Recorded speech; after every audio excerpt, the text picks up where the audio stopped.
இன்று போகி திருநாள். தமிழில் பார்த்தீங்கன்னா எல்லா சொல்லுக்குமே ஒரு பொருள் இருக்கும். போகின்னு ஏன் சொல்கிறாங்க அப்படின்னா, மார்கழி மாதத்தினுடைய கடைசி நாள். நாளைக்கு தை மாதத்தினுடைய முதல் நாள். இப்போ தை மாதம் அப்படின்னு சொன்னாலே சூரியனுடைய ஒளி நம்முடைய தமிழ்நாட்டில் அதிகமாக வர ஆரம்பிக்கக்கூடிய நாள். அதாவது நம்முடைய பயிர்கள் வளர எப்படி மழை அவசியமோ அதே மாதிரி சூரிய ஒளியும் அவசியம். அதனால் சூரிய ஒளியை வரவேற்கிற மாதிரி தான் அந்த தைப்பொங்கலை நம்ம கொண்டாடுறோம்.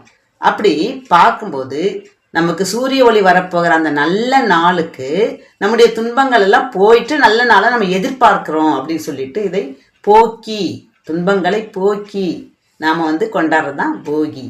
பார்த்திங்களா, தமிழில் பார்த்திங்கன்னா எல்லாமே காரண பெயர், நிறைய இடுகுறி பெயரும் இருக்குது. இடுகுறி பெயர்னா நம்முடைய முன்னோர்கள் அப்படியே ஒரு பேர் வச்சுருக்காங்க.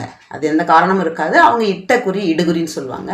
காரண பெயர்னா ஏதோ ஒரு காரணம் கருதி வைக்கப்படும் பெயர் காரண பெயர். சரியா?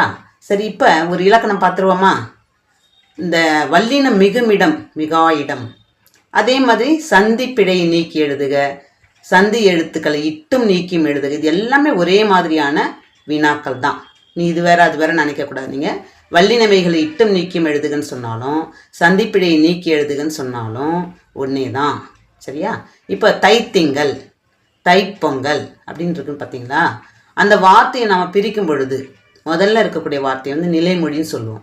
தை கூட்டல் பொங்கல் அல்லது தை கூட்டல் திங்கள் அப்படி சொல்லும் பொழுது சேர்த்து எழுதும்போது பாருங்கள், தைப்பொங்கல் இப்பு வருது, தைத்திங்கள் இத்து வருது. ஏன் அப்படின்னு சொன்னால் இந்த நிலைமொழி ஒரே ஒரு எழுத்தாக இருக்குது. ஓர் எழுத்து ஒரு மொழின்னு சொல்லுவாங்க. அந்த ஓர் எழுத்து ஒரு மொழி முன் வல்லினம் மிகும். அதாவது வருமொழியில் வல்லின எழுத்து க ச த ப இந்த 4 எழுத்துக்களில் தான் ஆரம்பிக்கும். இந்த டா ரா இந்த வல்லின எழுத்து 6ல் டா ரால ஆரம்பிக்காது. அதனால தான் க ச த ப அந்த 4 எழுத்துக்கள், 4 எழுத்துக்கள் அதனுடைய வர்க்கம் எது வேணாலும் இருக்கலாம். அது வந்ததுன்னா அதனுடைய வல்லின மெய் அந்த இடத்துல மிகுந்து வரும். அவ்வளோதான். நம்ம எப்படி எழுதணும்? தை கூட்டல் பொங்கல் அப்படின்னா ஓர் எழுத்து ஒரு மொழியின் முன் வல்லினம் மிகும் சொல்லிட்டு நம்ம அந்த இடத்துல அங்கே இப்பு போட்டோம்னா அங்கே திங்கள் வந்தால் இத்து போடுறோம். இதை நம்ம தெரிஞ்சுக்கிட்டோன்னு சொன்னால் அந்த சந்திப்பிழையை நீக்கி எழுதுனீங்கன்னு சொன்னால் உங்களுக்கு மதிப்பெண் கூடும். சரியா?